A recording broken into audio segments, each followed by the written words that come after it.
Bonjour tout le monde et bienvenue en direct au Musée des Beaux-Arts de Montréal.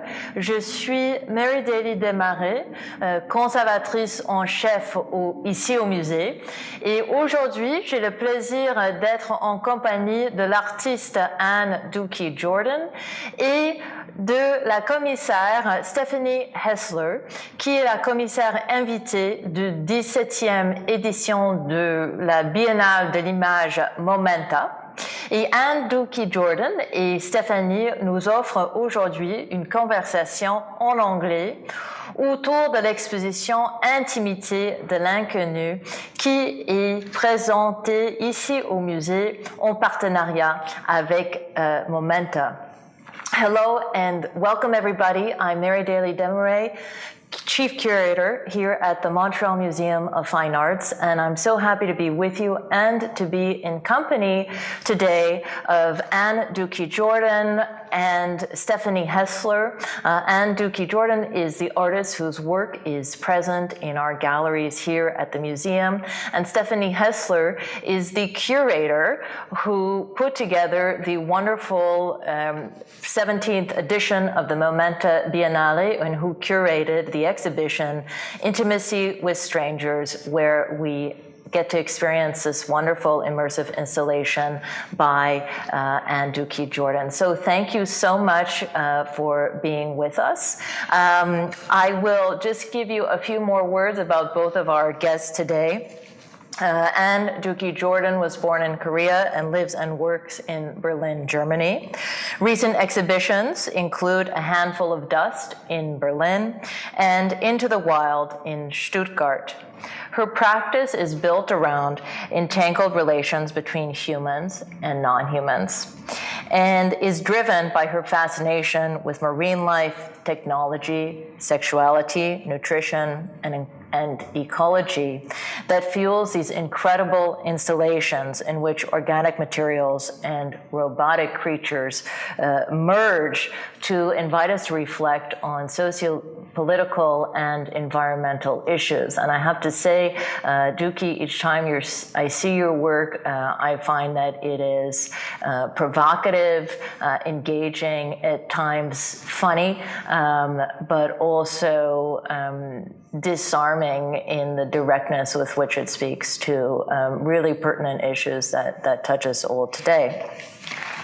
Thank you also to Stefanie for being with us here. I think everybody in Montreal is really thrilled that you accepted to be the curator of the 17th edition of the Momenta Biennale. Stefanie is a curator, writer, and editor who lives in Norway.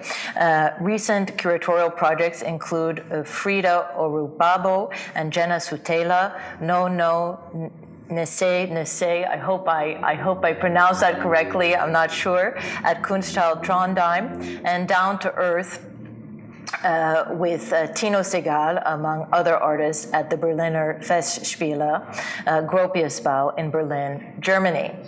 She's also had been very involved in presentations at the Venice Biennale, had curatorial projects there, and also at Athens in Greece.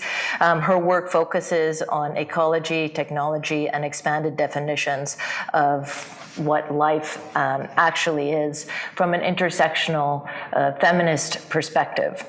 She is also, on top of all that, the director of the Kunsthalle Trondheim in South Sapmi, Norway. And she has served as a guest professor at Westminster University in London.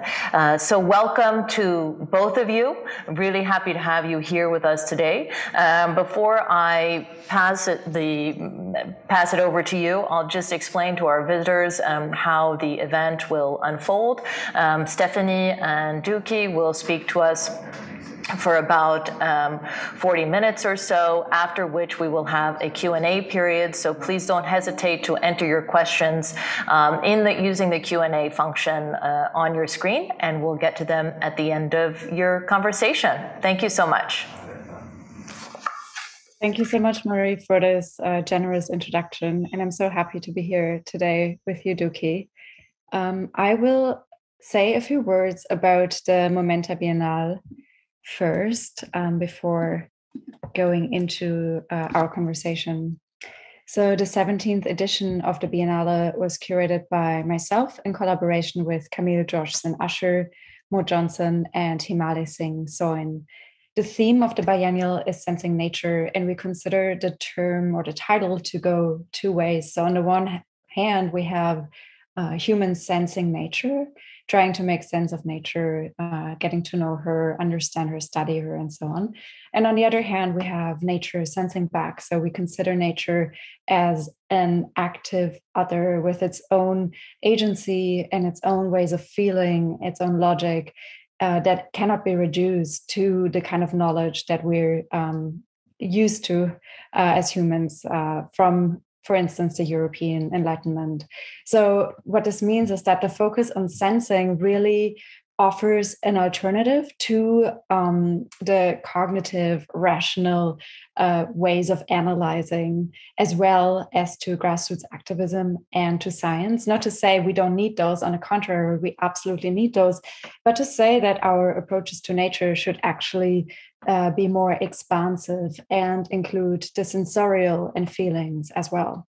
So from a feminist embodied position, we try to create other forms of world making and of creating meaning and relations with nature that are based in the senses. So the optical, of course, but also sound, touch, smell, and this can all be felt in the exhibitions across Tiohtià:ke and Munyang, Montreal, where the Biennale takes place. And so the exhibiting artists in the Biennale invite us to forge intimate kinships with humans, but also with non-humans, be that a plant or an animal or an underwater creature or a rock. And the artists make room for stories that dwell in the blurred boundaries between nature and culture, as well as between technology and ancestral forms of knowing. And they propose that we observe, that we smell and touch and speak to the land, as well to water, to air, and to the spiritual realm, not with the aim to understand from a distance or to grasp or to exploit, but actually to resonate and to vibrate and to be together. And we're very happy that Duk Hee accepted our invitation to exhibit in the Biennale. Her work has been really important for the making of the exhibition. And Duk Hee, before we start the conversation, one more thing. I thought we could share the video of the installation to give viewers an idea, if they haven't already seen the exhibition, what it looks like.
All right. So what we could see is an installation with 2 projections as well as a number of sculptures, and it's quite an immersive sensorial exhibition. And Duk Hee, you and I, we also spoke a lot about the senses and how important that is for your work and how you approach art. So I wanted to start with asking you about the sensorial dimension in this exhibition in particular.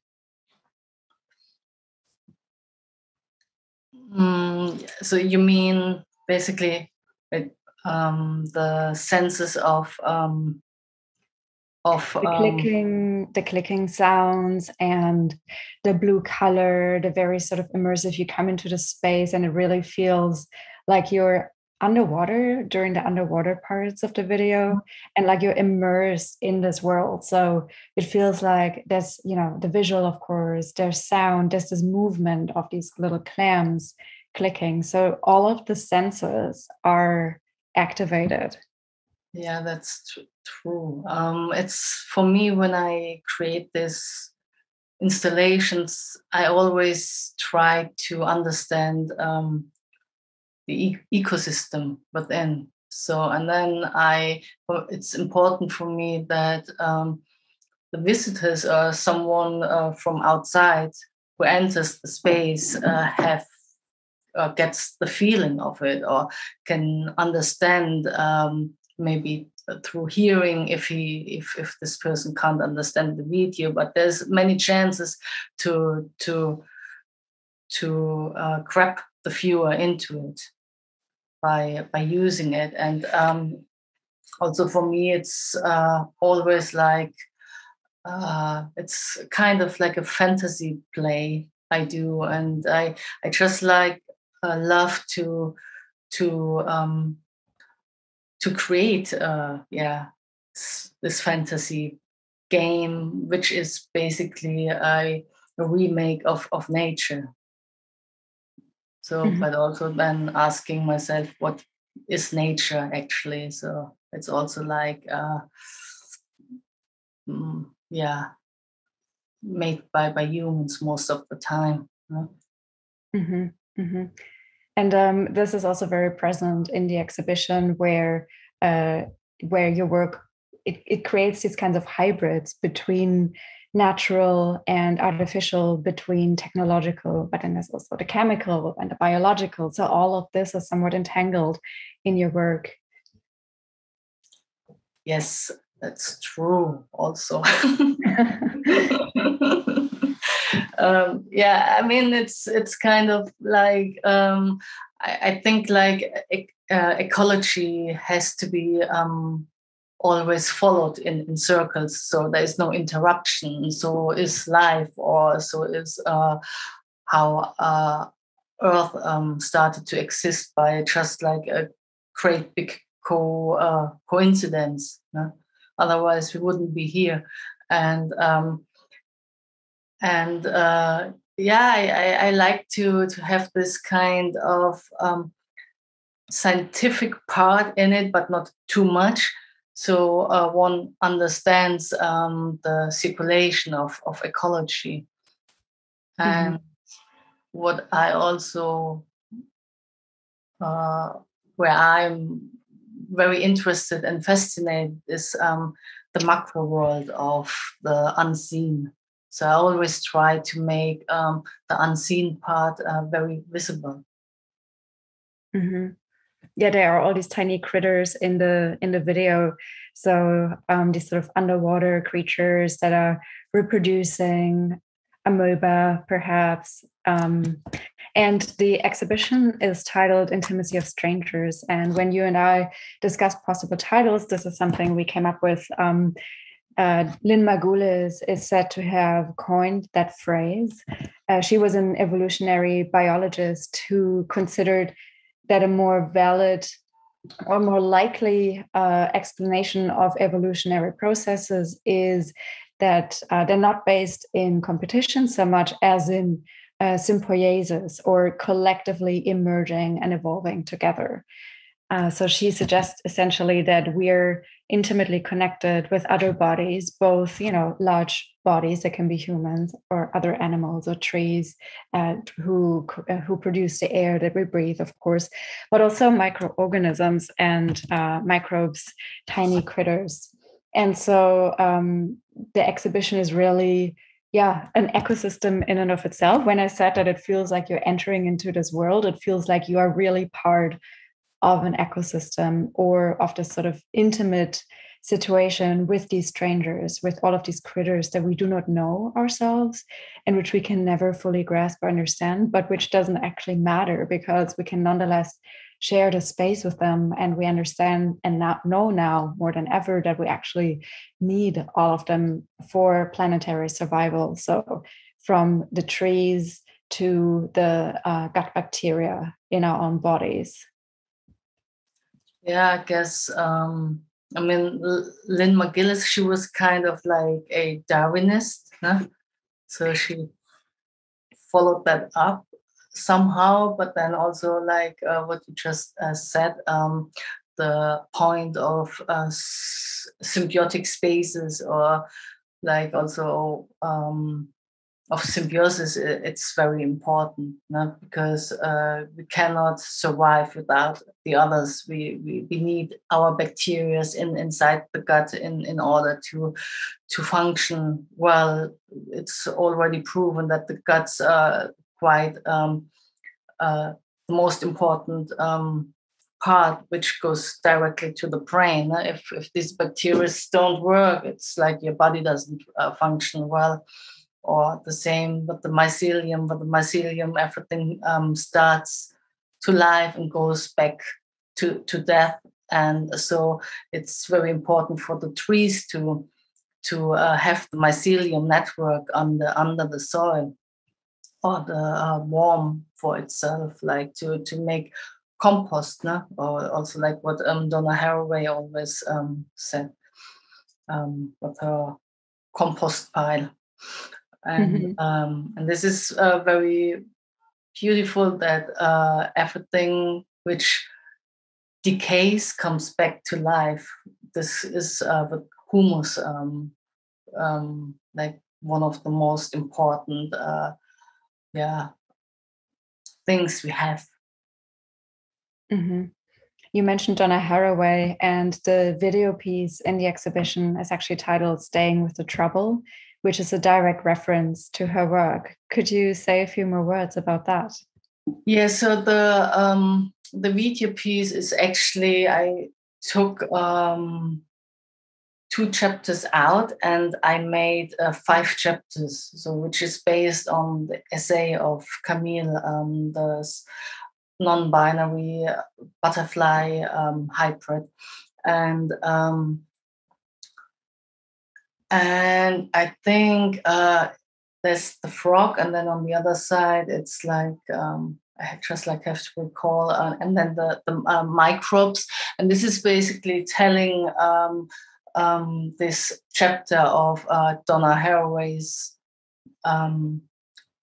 book, where it goes like what kind of ability the Camille gets during her lifespan, and that like sex and cannibalism goes really well together. So, and then there's like the big, the great dying of everything. So bacteria evolve. There are like new viruses which kills the population, and then after that circle, new life starts again. And this is basically the idea behind these 2 pieces I made. Yeah, so Camille is this hybrid butterfly creature that was created by a collective of writers, among them Donna Haraway, during a workshop, right? And then they wrote these 5 chapters about the butterfly from the position of the future. So these 5 generations of monarch butterflies who are also known to migrate over long distances. And so the work that you made is also these 5 chapters, right, in reference to that creature. Yeah, and I mean, the story of the butterfly is actually very beautiful, because they start to migrate right in Canada, and then they fly all the way to Mexico. And during that time, like the great butterfly arrives, because during the time they die, no? And then there's a new way, a new generation. Yeah, generation after generation. I think like the 5th generation arrives in Mexico by the end of the time. Yeah, it's beautiful. And also Donna Haraway speaks a lot about making kin, not population. So here it is also about this kinship between various butterflies, but also the various creatures, both organic and synthetic, that the butterfly encounters and becomes with. And so I think it's a beautiful inspiration for your work, where indeed we see all of these very different creatures interact with one another. So sea slugs and anemones and crabs on the one hand, but then also butterflies and earthworms and even, mushrooms and mycelium that you mentioned before. Yes. I mean,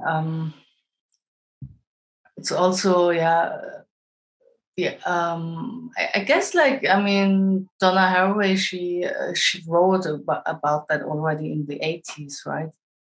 And so this was where we were still like, doing other silly things at that time. But means like she was quite already very, when you say quite in an avant-garde thinking of making kin, so have symbiosis. I mean, this is like the most important part in our life, because we cannot survive without the others, and we should not stand above any other things. And this is what I totally agree with. Mm-hmm. Mm-hmm.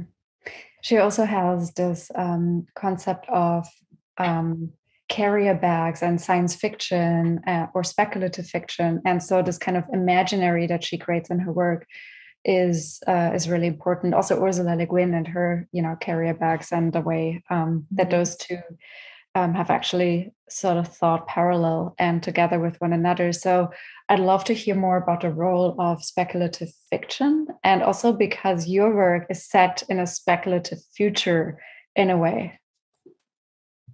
Yeah, I mean, I don't think so much about the Anthropocene, or it's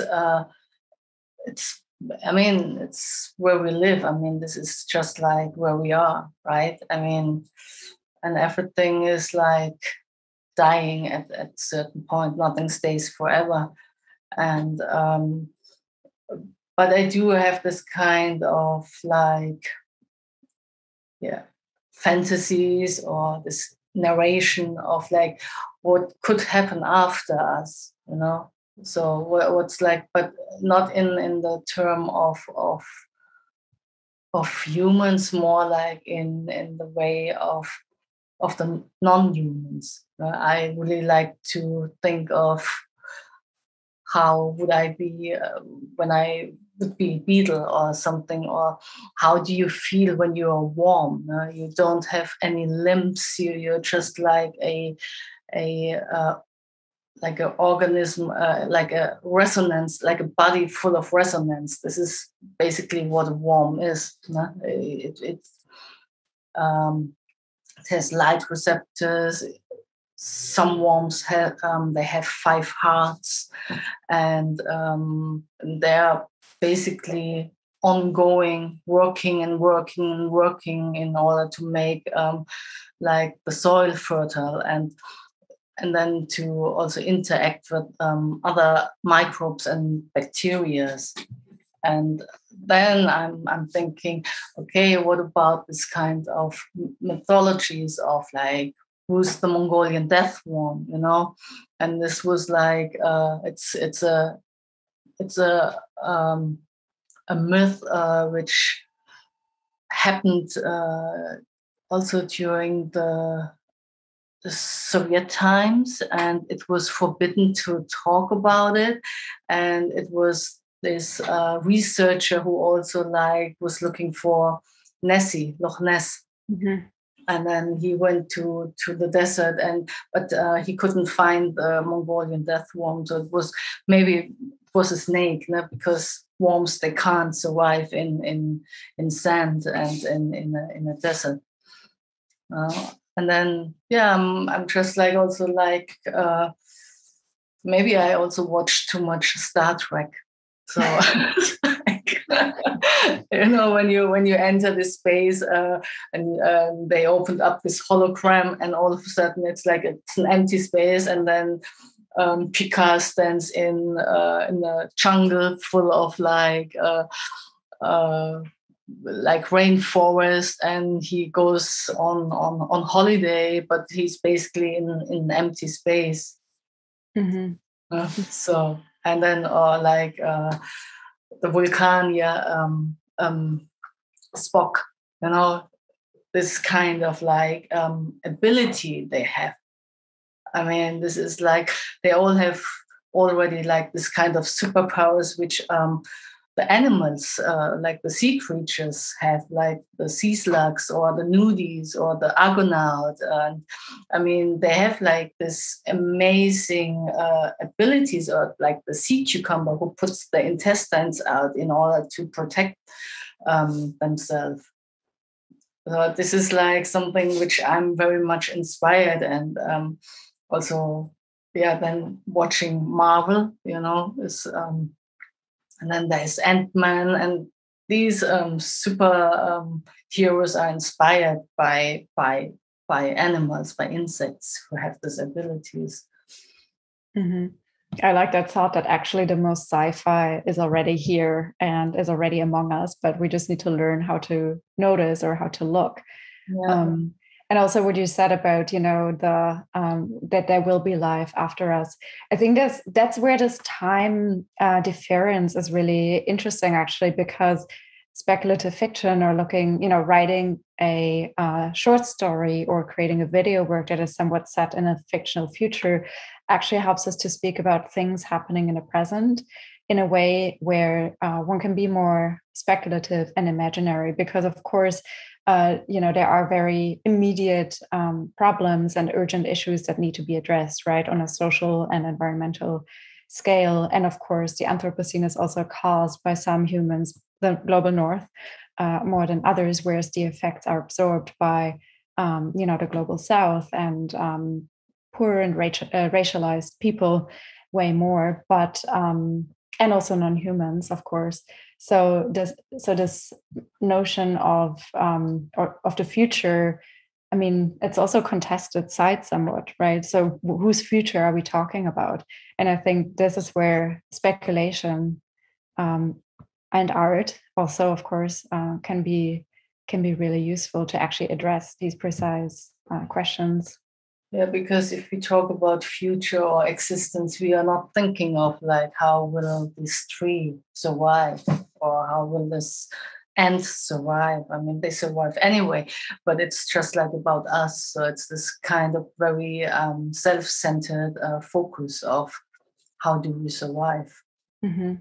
Which brings me actually to the next question about your work in Momenta. So there are these creatures in the exhibition, these robotic animatronic creatures, and they're from your Artificial Stupidity series. And with that series, you criticize the techno-fixes that are supposed to allow us, again, the global north, to continue to live in the way we have been living without making deeper structural changes, and addressing that the whole problem of, techno-fetishism and capitalist, colonialist exploitation of the planet is actually what needs to be addressed, not finding better technologies to continue doing what we're doing.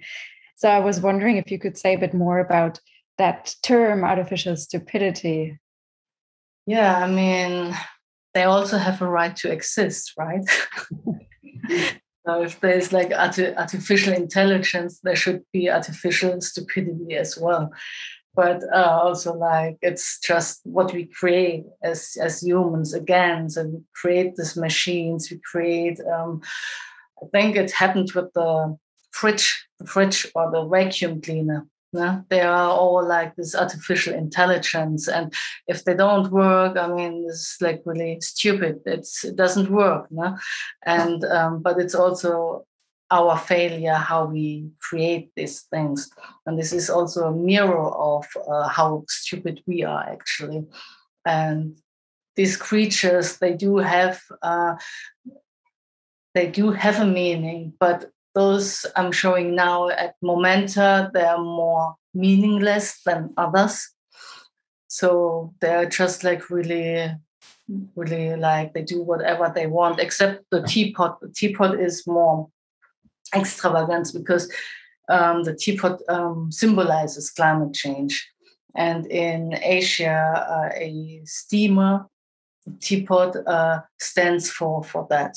So it starts like to evaporate, and it gets warmer and warmer, and then the steam comes up and the clouds, and then it starts to rain, and then the tornado is there.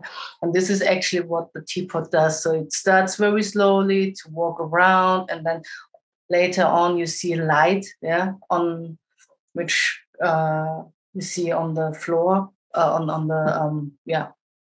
from underneath. You see all the shadows of the cables, and then the teapot goes much, much faster, and then all of a sudden it starts like to clap with the lid, and which is basically then the thunder or the tornado. And normally out from the how you say Schnabel, from the sort of where the water flows out. Yeah, there is normally steam comes out, but therefore it's a museum. It's not allowed to put any steam thing in it. And and this you see here, it's like it's a critter. I don't know. I just made it, and it came out like that. And looks like a sea sponge to me. Yeah, it does a little bit, yes. And there's also like a disco light in it. So it starts like, it's a bit like a disco queen, starts to dance around. And then there's another critter, the white one. Yeah, this one, which is also like, it's for me, it's a sea cucumber as well. Yeah. Mm-hmm. So they all refer to certain, insects, animals, blown up and come to life in a way. And then, of course, the clapping clams. Yeah, I don't know how I came up with this idea. It happened that when I was diving in Spain, I did the research for Siggy and the Starfish, and my buddy, he gave me a huge pile of these shells. And I was like, God, what should I do with that? Why do you give me this? And then I took them back to Berlin, and I did deeper research about mussels itself, and then I came up with this the clam, which was called Ming, and it was like the oldest clam in the world, and died in 2006 by getting frozen from Icelandic scientists. And this clam was 550 years old. That's really old. That clam has seen a lot. Yes, went through the whole colonial shit. So probably also met Columbus on the way. So I don't know. And then I came up with this idea of producing the sound of the clams by just like using their own body. Mm-hmm. You know, mm-hmm. But also like it's also like forced. You know, it's like not that they would do it by themselves. So there are like motors attached, and then they start like to clap. There's also something very very humorous about the work, and you know, it's really funny because these clams are like clapping and they seem to be having a conversation with each other. Could you say something about both the role of kinetic work and Jean Tinguely, who I know has been an influence for you, and humor? Yeah, I mean, the kinetic is something I was always fascinated, and I was always like, I love to just like to experiment, to also like redo and use already ready-made things and make them move. And yes, and then Jean Tinguely, he's like, I mean, he's the master of that. I think so. Yes, and then with this kind of like with humor, it's this kind of like one point. If you hit it right and you start to laugh about it, then you know it's like it reached you in a certain way. And for me, humor is always very important to have. I mean, without humor, I mean, it would be a bit boring. Huh? So everyone would walk around very grumpy, and yes, and yeah. Mm-hmm. And yeah, and I love to use this kind of. I mean, it just happens. I mean, I think I cannot do very unhumorous work. This would not be me. So there is always something like a spark or like a turnaround in it. And yeah, I mean, no, it's really it's not me if I would just like be very formal and yeah. Mm-hmm. Yeah, I really enjoy the humor. And I think it also opens up, especially some of the serious topics that we've been talking about today as well. So climate change and, so how do we approach that? And of course, science is urgently needed, but there must be other ways as well, in addition to address them and to get people on board. So I think humor is really powerful for that. And actually music too. I often, when I watch work, the ones that have music always get me. So yeah. And music is so important for your work as well. In Staying with the Trouble, there is a scene with this sea slug who's kind of swaying in the water, and there's a bit of a disco feel to that scene. It's accompanied by music, and I love that. It's funny, it's touching, it's sensorial. And I know that club culture and nightlife has played an important role for you, and you've worked with composers for your videos, for the soundtracks. Could you speak a bit about music? Yeah, I mean, music is a big part of my life as well. So I also play like the piano and guitar, and I used to play in a band, and it's also something which just goes straight into your heart, and you can travel with it. Also, like brings you memories, and it's a very important way of transporting feelings, and then for like this piece, I worked with Neda Sanay, which is Iranian composer and producer, also DJ, and she's quite well known in Berlin. And then for another new video, The Warm, I worked with Sasha Pereira elsewhere, and she's amazing, and it makes so much fun to compose or to work with these people, and also like bring a little bit the rhythm back. No? It's like when you can move, it's nice. Yeah. Mm-hmm. Yeah, it really is, and also the movement again. I mean, this is also reminds me of a dance floor. So we could even think about the clams as sort of performing mechanical dance.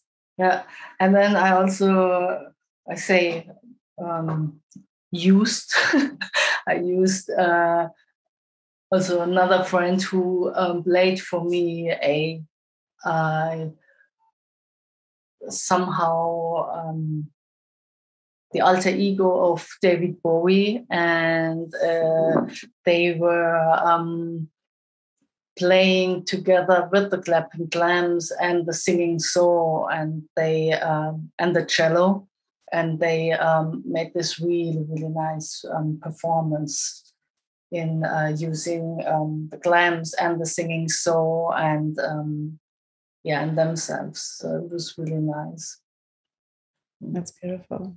I have one last question to you, and then we can open up for any questions from the audience, if there are any.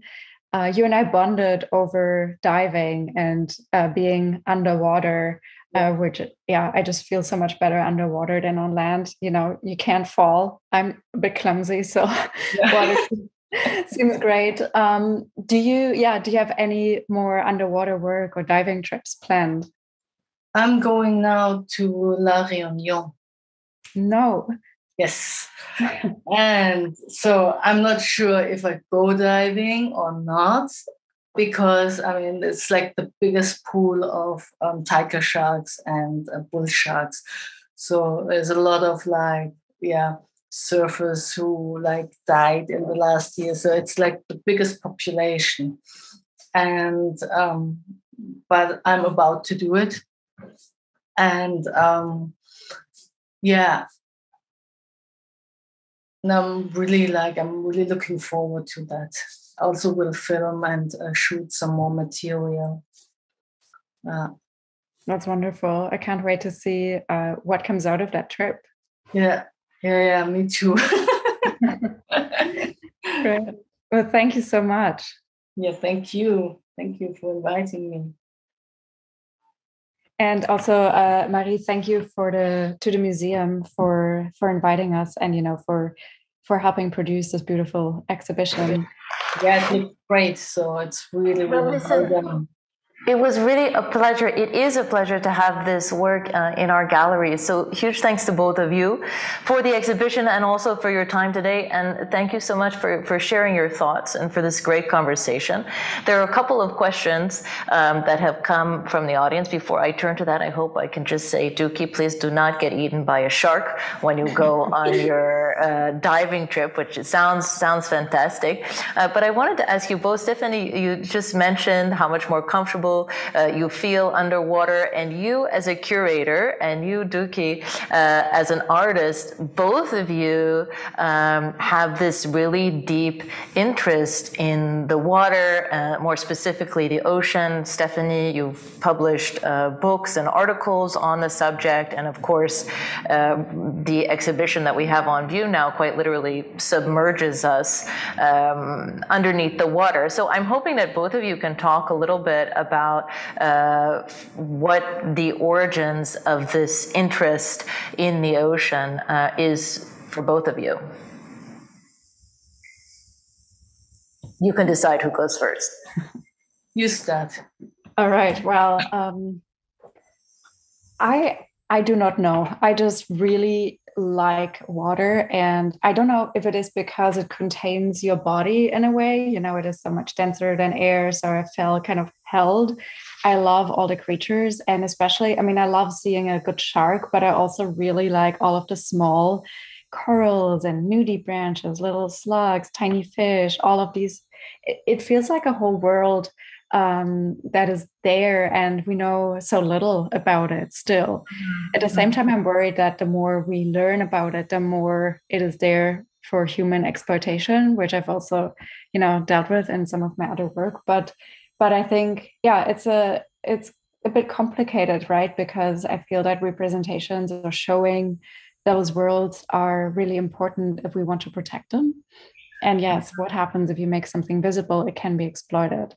But I became interested in the ocean also because of some amazing thinkers such as Estrida Neymanis, who's been doing work on hydrofeminism, water, She wrote a book called Bodies of Water. And so I felt very much at home in that way of thinking and feeling. I also did a project inspired by Kamau Brathwaite, who was a poet from Barbados who considered or who asked what our worldviews would be like if they didn't come from land, but from the sea.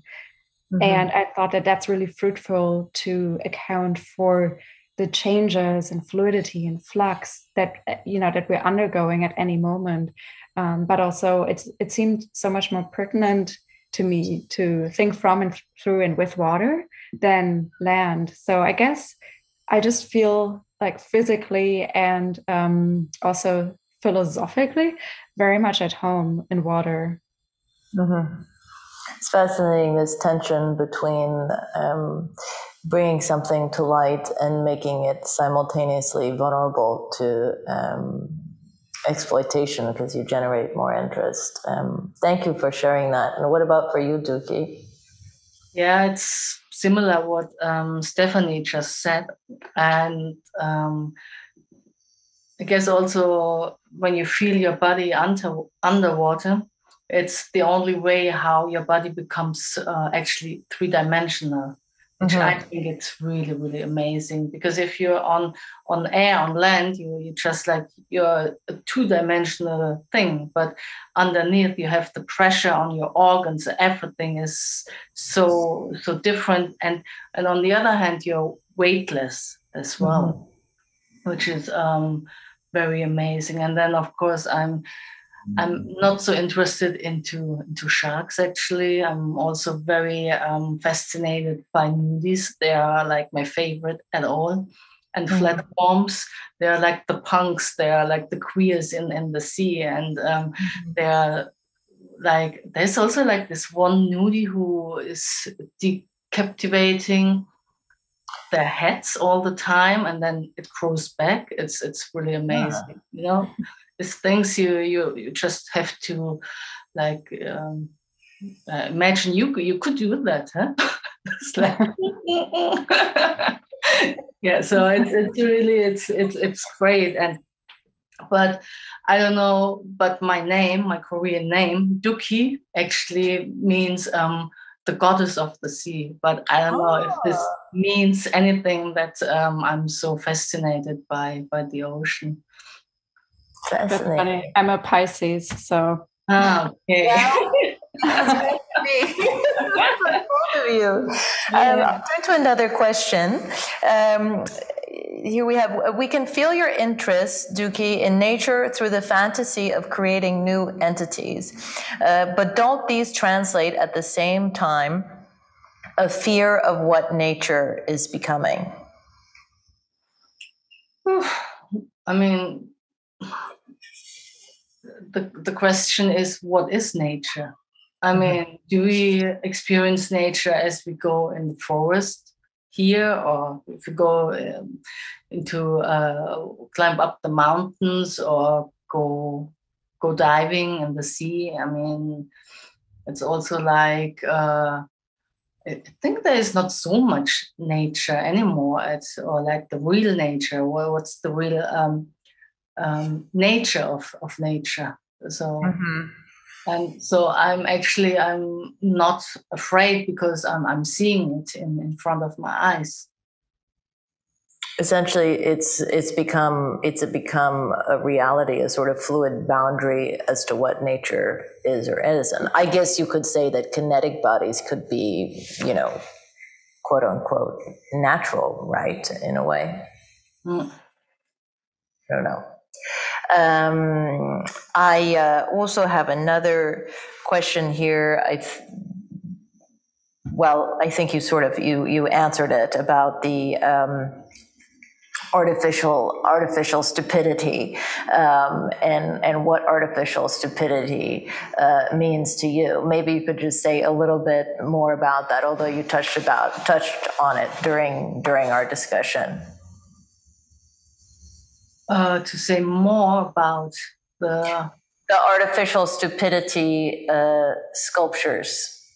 it never ends. It's like, well, I mean, they just like, I have the idea, and then I start to make them, and then all of a sudden it's next to me. So it's really like it's something also very natural, which just comes out, and it's an ongoing series. Also, like I also like thought wants to make all this kind of machines. They constantly fail, but in a way, I mean, I'm doing that already. So. Yeah. It's interesting to me too, this kind of, our human bias towards intelligence and the obsession with creating ever more intelligent machines and algorithms and humans. So, what if we turn that around, and if we actually consider, first of all, ask the question, what is intelligence? And is it only the sort of brain cognitive capacity, or we speak of emotional intelligence now. What about ecological intelligence, right? And then we might also be able to turn it around and say, okay, what is intelligent stupidity or silliness? Or, what if we weren't so obsessed with progress all the time? Okay, yes, that's very much the point.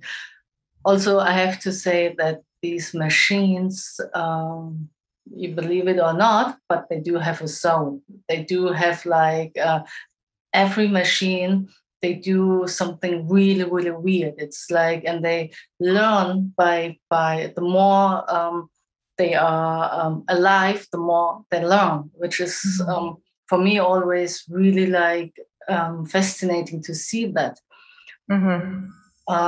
What I also did, I made two big stone pendulums and a small pendulum, and they are both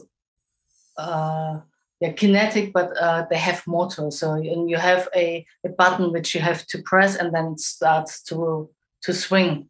And what they do after a certain time, they swing together in synchronically, and then all of a sudden the other one, which is only you only can turn it on by pushing the button, it also went on by itself.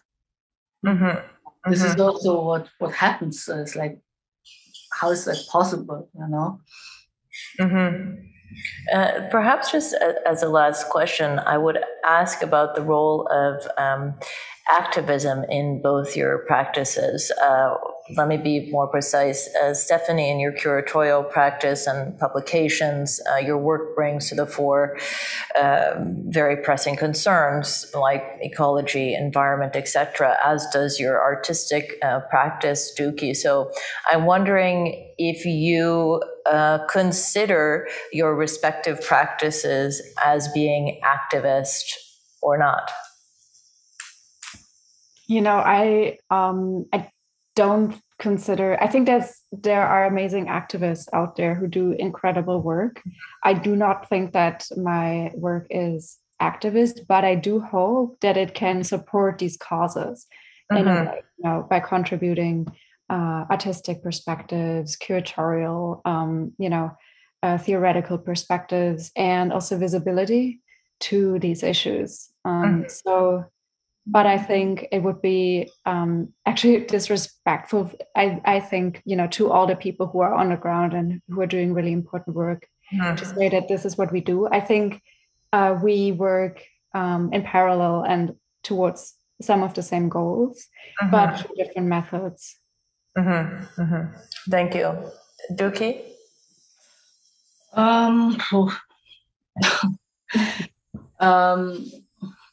I mean, behind these works, there's always like a little bit of like activism, but not as like this kind of like brutal activism. I'm not forcing anyone to understand or to follow my path, but I do hope that one can think about certain ecological issues of like why sometimes it's not very meaningful to plant trees. Yeah, this is like it's greenwashing what's happening, and it's everywhere. Because like a tree needs several hundred of years in order to change the CO2. So, and then I hear some artists, they say, oh, with every tree I plant 3 new trees. I mean, this is like something which I don't get at all. And then I'm getting a bit like a bit angry about this things. But I do have a Instagram account which is called Artists Care About Bridges. This is like an activistic collective we have. I have it with 3 other colleagues, and this is where we always do collect money for the Seebrücke, for Afghanistan, for different other occasions which appear, unfortunately. And but this is something I completely do in the background, so where I don't put myself out. Interesting. Well, thank you so much for your thoughts today, for sharing your insights with us. It was really a fascinating conversation. As I've said already, we're really thrilled to have this exhibition on view at the Montreal Museum of Fine Arts. I want to thank all of our participants who were here with us today, and we really hope to see you very soon in the galleries of the museum. Thanks again, Stefanie. Thanks, Duk Hee. It was great to see you virtually, and I hope to have the chance to see both of you in person soon as well. Thank you so much. Thank you. Have a good day. Bye. Bye. Thanks.